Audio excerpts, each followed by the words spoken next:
Coucou les filles, bienvenue sur ma chaîne YouTube. Aujourd'hui une vidéo spéciale maman puisque je vais répondre à toutes les questions que vous m'avez posées sur mon quotidien avec Panthéa. J'ai donc pris mon petit téléphone dans lequel j'ai toutes vos questions qui sont notées. Enfin j'ai pris celles qui revenaient le plus souvent.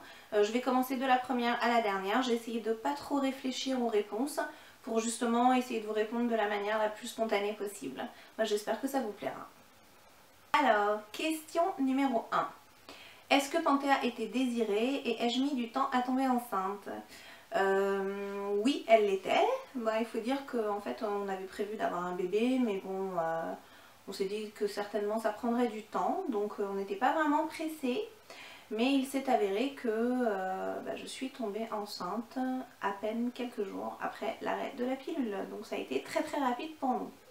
Alors, question numéro 2. Vous m'avez demandé quand est-ce que j'avais su que c'était une fille et est-ce que j'en voulais une. Alors, il faut savoir que c'était une véritable obsession chez moi. Je voulais à tout prix avoir une fille. Je sais pas pourquoi, mais c'était vraiment comme ça. Je voulais ma petite mini-me à moi. J'avais du mal à me projeter maman d'un petit garçon. Donc c'est vrai que du coup, voilà, c'était la fille. Donc je l'ai su dès la première échographie. Sauf que la sage-femme m'avait dit qu'elle n'était sûre qu'à 80%.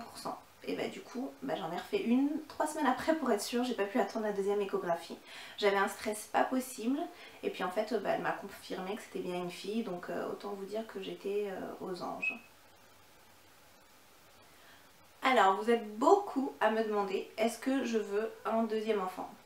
Alors la réponse est oui, je veux un deuxième enfant, sauf que je n'en veux pas un tout de suite. Je sais qu'il y a beaucoup de femmes qui trouvent que c'est plus pratique d'enchaîner les deux, comme ça au moins on est dans les couches en même temps, etc. Et que les enfants peuvent grandir ensemble. Et je trouve ça génial de pouvoir faire ça, mais moi ça me parle pas trop. J'ai envie que Panthéa marche, parle, aille à la crèche, enfin qu'elles soient un peu plus indépendantes avant de penser à un deuxième enfant. Question suivante, vous vouliez savoir si pour le deuxième j'aurais préféré une fille ou un garçon. Autant vous dire que ça m'est complètement égal. Maintenant que j'ai ma petite fille, que ce soit un garçon ou une fille, je serais aussi heureuse. Ouais, peu importe. Ça sera... Des fois je me dis même que j'aimerais avoir le courage d'attendre et d'avoir la surprise pour le deuxième le jour de la naissance, mais pas sûre que j'arrive à tenir. On m'avait aussi beaucoup demandé si j'avais aimé être enceinte. Bon, alors celles qui m'ont posé la question n'ont pas lu mes articles, parce que sinon vous sauriez que je n'ai pas du tout aimé être enceinte. D'ailleurs vous m'avez tellement posé cette question que je me suis dit que j'allais en faire un article Mom Talk. Et puis finalement, je vais y répondre là. En fait, moi et la grossesse, ça fait clairement deux. Je sais qu'il y a des femmes qui sont hyper épanouies, qui sentent pousser des ailes, etc. Moi ça n'a pas du tout été le cas. Pourtant, j'étais ni malade, j'avais aucun problème, tout se passait super bien, j'ai eu une grossesse pas trop difficile. Mais malgré ça, je sais pas, il n'y a rien qui allait pour moi dans la grossesse. Le fait d'avoir plein d'interdictions, de ne pas pouvoir faire grand chose, de voir mon corps se modifier aussi vite. Enfin, je sais que par exemple, le ventre d'une femme enceinte, il y a beaucoup de gens qui trouvent ça très beau. Moi j'ai eu vachement de mal à me voir avec. Je sais qu'on n'ose pas souvent le dire, mais moi je suis honnête avec les gens qui me le demandent. Surtout les 3 derniers mois, ça a vraiment été l'enfer. J'avais des crampes toutes les nuits, j'avais du mal à dormir, j'avais pris beaucoup de poids. D'ailleurs j'ai toujours pas fini de perdre mon poids. Je sais pas, vraiment ça n'a pas été quelque chose de très... que j'ai très bien vécu. En plus j'étais très stressée pendant toute la grossesse, j'arrêtais pas de m'imaginer qu'il allait lui arriver quelque chose, que ça allait pas bien se passer, etc. C'était plus fort que moi, donc finalement j'étais très contente d'accoucher et d'en finir avec la grossesse. D'ailleurs c'est un peu ce qui me retient pour le deuxième, je me dis bon Dieu, revivre encore 9 mois pareil, j'avais l'impression d'avoir mis ma vie entre parenthèses pendant 9 mois, jusqu'à ce qu'elle soit là en fait. Alors là, ça sent la question de femme enceinte. Alors, les cours de préparation à l'accouchement sont-ils utiles? Alors, il faut savoir que j'étais très stressée parce que j'ai fait mes cours de préparation à l'accouchement très tard dans ma grossesse, tellement que je me disais que j'allais accoucher avant d'avoir fait le premier cours.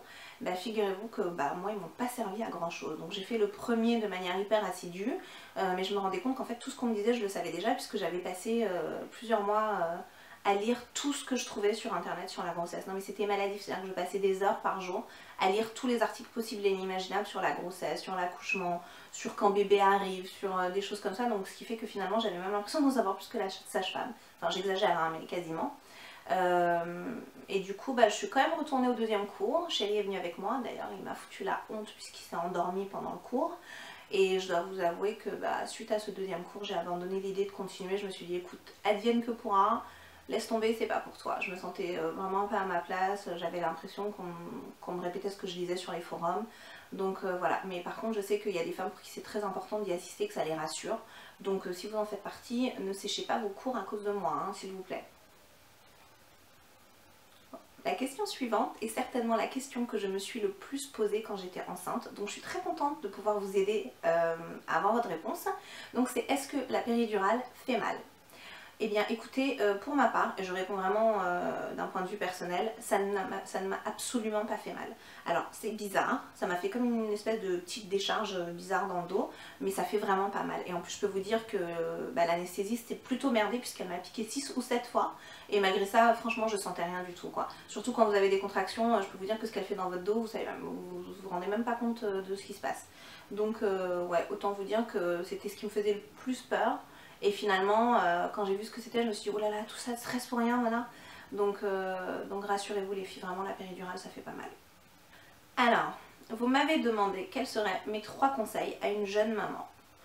Bah écoutez, maintenant que j'ai une petite expérience de la maternité, puisqu'elle a maintenant 8 mois, je vous dirais que mon premier conseil, mais vraiment le premier, c'est faites-vous confiance. Je vous l'écris à chaque fois que j'écris un article sur la maternité, mais vraiment faites-vous confiance parce qu'en fait tout le monde va venir vous donner son avis. Et quand je vous dis tout le monde, c'est vraiment tout le monde. Ça veut dire que c'est limite si quand vous descendez, votre gardien il ne va pas vous donner un conseil sur comment élever votre enfant. Donc faites-vous confiance, n'écoutez pas les gens. Si jamais vous avez une question, posez-la. Mais sinon, la personne qui vous dit que vous lui donnez mal à manger, que le bain c'est pas comme ça, que le change c'est pas comme ça, que le porter trop ça va le rendre capricieux, qu'il faut le laisser pleurer, machin.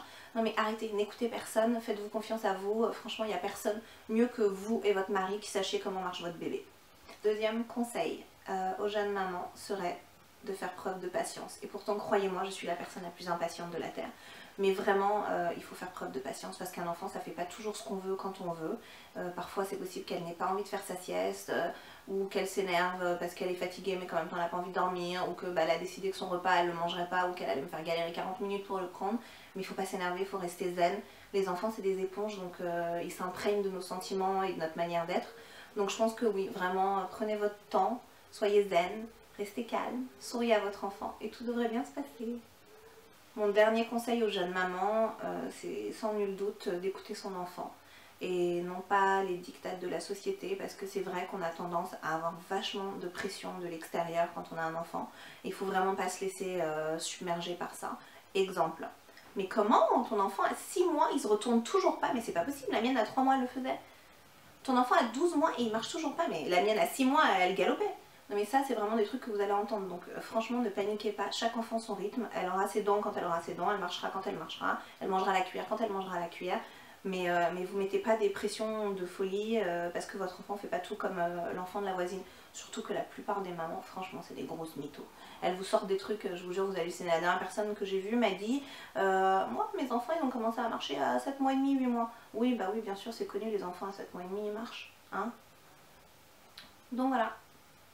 Alors vous m'avez demandé ce que je trouvais le plus difficile au début avec Panthéa. Bah, franchement je dois vous avouer que j'étais hyper angoissée quand j'étais enceinte de ne pas savoir quoi faire avec un enfant parce que j'ai jamais fait de babysitting. Mon frère et moi on a que 15 mois d'écart donc quand il était bébé j'étais bébé. J'ai pas eu trop d'enfants dans mon entourage et du coup je me suis dit oh là là mon dieu comment je vais m'en sortir. Et bah franchement j'ai trouvé ça plutôt facile au début. Le seul truc que je n'arrivais absolument pas à faire quand elle était bébé, c'était la faire rôter. Alors ça peut paraître bête, mais chaque fois que j'essayais de la faire rôter, elle s'endormait. C'était horrible. Donc du coup j'étais stressée parce que je me disais voilà, elle a pas rôté, c'est sûr elle va régurgiter. Donc le moment du rot, il m'arrivait hyper souvent de dire chérie tiens prends ta fille, fais-la rôter. Et lui là, pouf, c'était direct. Il la prenait dans ses bras, elle rôtait. Mais avec moi c'était coma direct. Donc voilà, je dirais que la seule chose que j'ai trouvé difficile c'était ce foutu rot. Mais maintenant ça va mieux. Alors vous m'avez demandé quand est-ce qu'elle avait commencé à faire ses nuits et comment on avait fait pour y arriver. Nous, on a eu vachement de chance parce qu'en fait à 1 mois et demi elle a commencé à faire ses nuits, donc elle dormait de 23h à 9-10h, parfois elle dormait même jusqu'à 11h, donc c'était assez génial. Bon ça nous l'a fait quelques semaines et puis après elle a pris un autre rythme de s'endormir vers 21h et de se lever vers 7h du matin, mais on n'a rien fait en fait. Je pense que c'est vraiment... ouais, on a quand même été un peu aidé par les céréales dans le biberon du soir parce que ça la calait bien, donc du coup elle avait pas faim. Mais ça on l'a pas fait à 1 mois et demi, on l'a fait plus tard. Mais sinon franchement elle a tout fait d'elle-même, on lui a juste instauré un petit rituel, un petit bain, ensuite elle jouait un peu, elle prenait son dernier bib, on la berçait, on la mettait dans son couffin et puis voilà, dodo. Donc voilà. Vous m'avez également demandé quand est-ce que j'avais mis Panthéa dans sa chambre pour qu'elle dorme seule. En fait je me rappelle pas très bien, mais je crois qu'elle avait à peu près 2 mois et demi, 3 mois. Pourquoi? Non, ouais, elle devait avoir 3 mois. Et en fait, pourquoi à ce moment-là? Tout simplement parce que son couffin commençait à devenir trop petit. Non, elle avait 4 mois, ouais. Et donc son couffin commençait à devenir trop petit, donc je me suis dit bon bah voilà, c'est que c'est le moment, il faut qu'elle aille dans sa chambre. Ça n'a pas été facile pour moi, parce que j'adorais l'avoir dans la chambre, de mon côté du lit, et de pouvoir la regarder quand elle dormait. Et puis finalement je me suis rendu compte que c'était quand même bien mieux pour tout le monde, parce que du coup on pouvait recommencer à regarder la télé dans la chambre. En plus, plus un enfant grandit, plus il est éveillé, donc plus il est susceptible de se réveiller si vous faites un bruit à côté, s'il entend votre voix, etc. Et puis franchement la transition s'est hyper bien passée. À aucun moment elle s'est mise à pleurer ou à stresser ou à angoisser. En fait finalement je me rends compte que c'est surtout les parents qui angoissent à l'idée de laisser les enfants dans leur chambre, parce que eux ça leur va très bien. Alors, vous m'avez demandé de vous avouer des erreurs ou des bêtises que j'avais fait avec Panthéa. J'en ai pas fait beaucoup, mais il y a quand même une fois où en fait j'étais en train de la bercer et elle s'est pris le rebord d'un rambarde des escaliers dans la tête. Ça fait pac. Et du coup je l'ai regardée, j'étais complètement paniquée et puis ça n'a pas manqué. 10 secondes après, en voyant ma tête, elle s'est mise à pleurer, mais c'était très marrant parce que sur le coup elle a pas eu mal. Puis c'est en voyant ma tête qu'elle a complètement basculé et elle s'est mise à pleurer. Donc j'étais hyper mal, je me suis dit mon Dieu, si elle fait une hémorragie crânienne, etc. Oui je sais, je vais un peu loin, mais j'étais vraiment hyper mal de ce que je venais de faire à mon bébé quoi. Sinon est-ce que j'ai fait d'autres bêtises? Non, j'ai pas trop l'impression. Donc pour le moment ça va, j'assure. Vous m'avez demandé ce qu'elle aimait faire et ce qu'elle déteste. Alors ce qu'elle déteste, ça va être très simple, se mettre sur le ventre. Alors ça c'est vraiment un truc, c'est fou quoi, j'essaye, mais il n'y a rien à faire. Dès que je la mets sur le ventre, on dirait une baleine échouée, elle est là, elle veut plus rien faire, elle s'énerve, elle me dit, enfin elle me dit non, elle me dit pas puisqu'elle parle pas, mais elle me fait comprendre qu'en gros ça va pas du tout. Et pour une enfant qui ne pleure jamais, qui est tout le temps de bonne humeur, je peux vous dire que quand vous la mettez sur le ventre, c'est fou ce qu'elle peut grogner, c'est vraiment... tellement que je me suis dit que ma fille elle ferait pas de 4 pattes et puis voilà, c'est tout. Elle marchera directement. Alors ce qu'elle préfère par-dessus tout, c'est les guilis, c'est vraiment un truc qu'elle adore. Donc du coup on lui fait plein de petits guilis comme ça, dans la nuque, dans le dos, ici et tout. Et elle adore ça, donc en plus c'est trop mignon de la voir kiffer parce qu'elle est carrément comme ça. Oui bon, je suis pas très jolie quand je fais ça, mais je vous jure, elle c'est trop mignon. Sinon, qu'est-ce qu'elle adore? Elle a une espèce de petite balle multicolore qu'elle adore. Sinon, les bouteilles d'eau aussi, c'est son truc. Les télécommandes, l'ordinateur. Enfin, en fait, en gros, elle adore jouer avec tout ce qui n'est pas destiné à mademoiselle. Voilà, mais je pense qu'on a tous le même problème. Hein. Alors, vous m'avez demandé comment j'avais fini par lui faire accepter la cuillère. Donc, j'imagine que je ne suis pas la seule à vivre cette galère. Patience. De la patience, faire 1000 grimaces, lui laisser la cuillère pour qu'elle joue avec, elle se rende compte que la cuillère n'est pas son ennemie.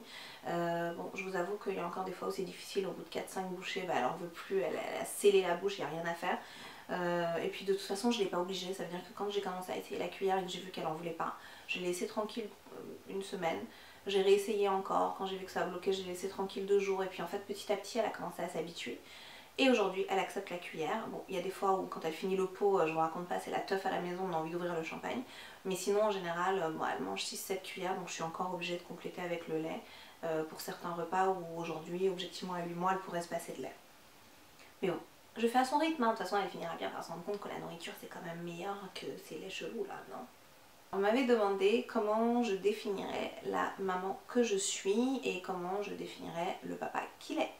Alors je dirais, je commence par lui parce que c'est plus facile, donc c'est un papa poule.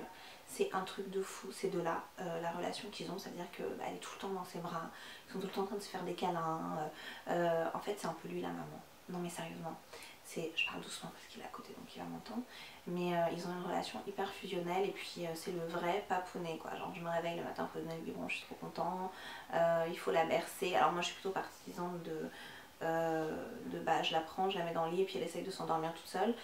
Lui il va la bercer, il va attendre qu'elle s'endorme, etc. Donc ouais c'est vraiment la maman en fait. Et moi quelle maman je suis? Écoutez, je suis une maman gaga, une maman photo, vous vous en doutez, une maman obsédée. Ça veut dire que quand elle dort, je continue encore 8 mois après à regarder ses vidéos, donc faut le faire. En fait je regarde mes propres Snapchat d'elle. Oui je sais, c'est pas très normal, Mais voilà, voilà, et une maman d'admiration. C'est-à-dire que dès qu'elle fait un truc, je suis complètement en admiration, j'ai envie que tout le monde la regarde. Et genre, bébé regarde comment elle fait ça, bébé regarde comment elle fait ça. Maman regarde, ma fille elle arrive à faire ça. Donc voilà, j'ai moins de patience que lui. C'est-à-dire qu'au bout d'un moment, bon bah, quand ça fait 15 minutes qu'elle est en train de faire qu'elle est pas contente, je vais dire oh, tiens, prends la relève. Donc sur ces trucs-là, je suis moins patiente. Mais sinon, comme toutes les mamans, je suis une maman amour. Hein. Et puis, bah, je crois que c'est tout. Alors, vous m'avez aussi demandé si on trouvait que Panthéa ressemblait plus à son papa qu'à moi, ou le contraire. Bah, je dois dire que quand même, depuis qu'elle est petite, on dit souvent qu'elle ressemble à son papa. Voilà, donc, mais ouais, vraiment on dit qu'elle ressemble plus à son papa. Maintenant, ce qui est marrant, c'est que plus elle grandit, et plus les gens commencent à me dire qu'elle me ressemble. Donc qu'est-ce que j'en pense moi, je sais pas, moi je vois vraiment nous deux en elle. Quand elle est dans ses bras, je me dis oh là là, non, c'est vraiment son papa, c'est fou, ils ont la même expression. Enfin, il y a tellement de choses qu'ils ont en commun, c'est fou. Et en même temps, quand je regarde son visage, je me dis ouais, mais ses yeux, ils ressemblent plus à mes yeux, sa bouche, c'est plus ma bouche, donc je sais pas trop. Je pense que ouais, Panthéa, c'est vraiment, on a pris nos ingrédients tous les deux, on a shaké et puis voilà, elle est là. Bien que je dois quand même avouer que quand j'étais enceinte et que je voulais ma fille, je me disais ça serait tellement bien, c'était une mini-mi. Mais finalement, je suis très contente du résultat. Hein. La dernière question que vous m'avez beaucoup posée, pourtant j'y ai déjà répondu, c'est les origines exactes de Panthéa. Donc je vais vous répondre. Alors moi je suis iranienne, et enfin iranienne avec des origines kurdes, turques, etc. Mais en gros je suis iranienne. Et mon mari est franco-ivoirien, donc en fait ses deux parents sont métis. Et les deux parents sont franco-ivoiriens. Donc voilà, donc Panthéa en gros elle est 50% iranienne, 25% ivoirienne et 25% française. Donc je crois que c'est ce qu'on appelle un vrai métissage. Voilà. J'ai répondu à toutes les questions que j'avais notées. J'espère que j'en ai pas oublié. Si jamais j'en ai oublié certaines, n'hésitez pas à me les envoyer en mail, Insta Direct, Instagram, Snapchat, enfin bref, là où vous me les envoyez d'habitude. Je suis contente d'avoir passé ce petit moment avec vous. J'espère que c'était pas trop long, que vous vous êtes pas ennuyés, que vous avez eu vos réponses. Quoi vous dire à part à bientôt pour une nouvelle vidéo. Je vous fais tout plein de bisous et merci. Salut les filles. Non, pas bienvenue. Puisque je... Oh, ça commence déjà. Et je perds ma voix. De savoir. Bon.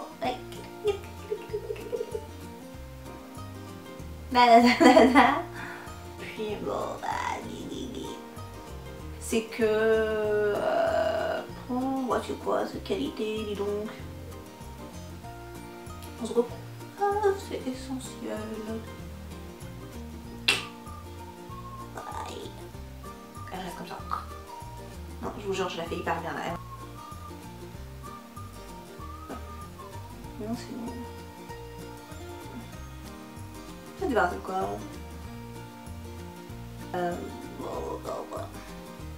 Alors, ça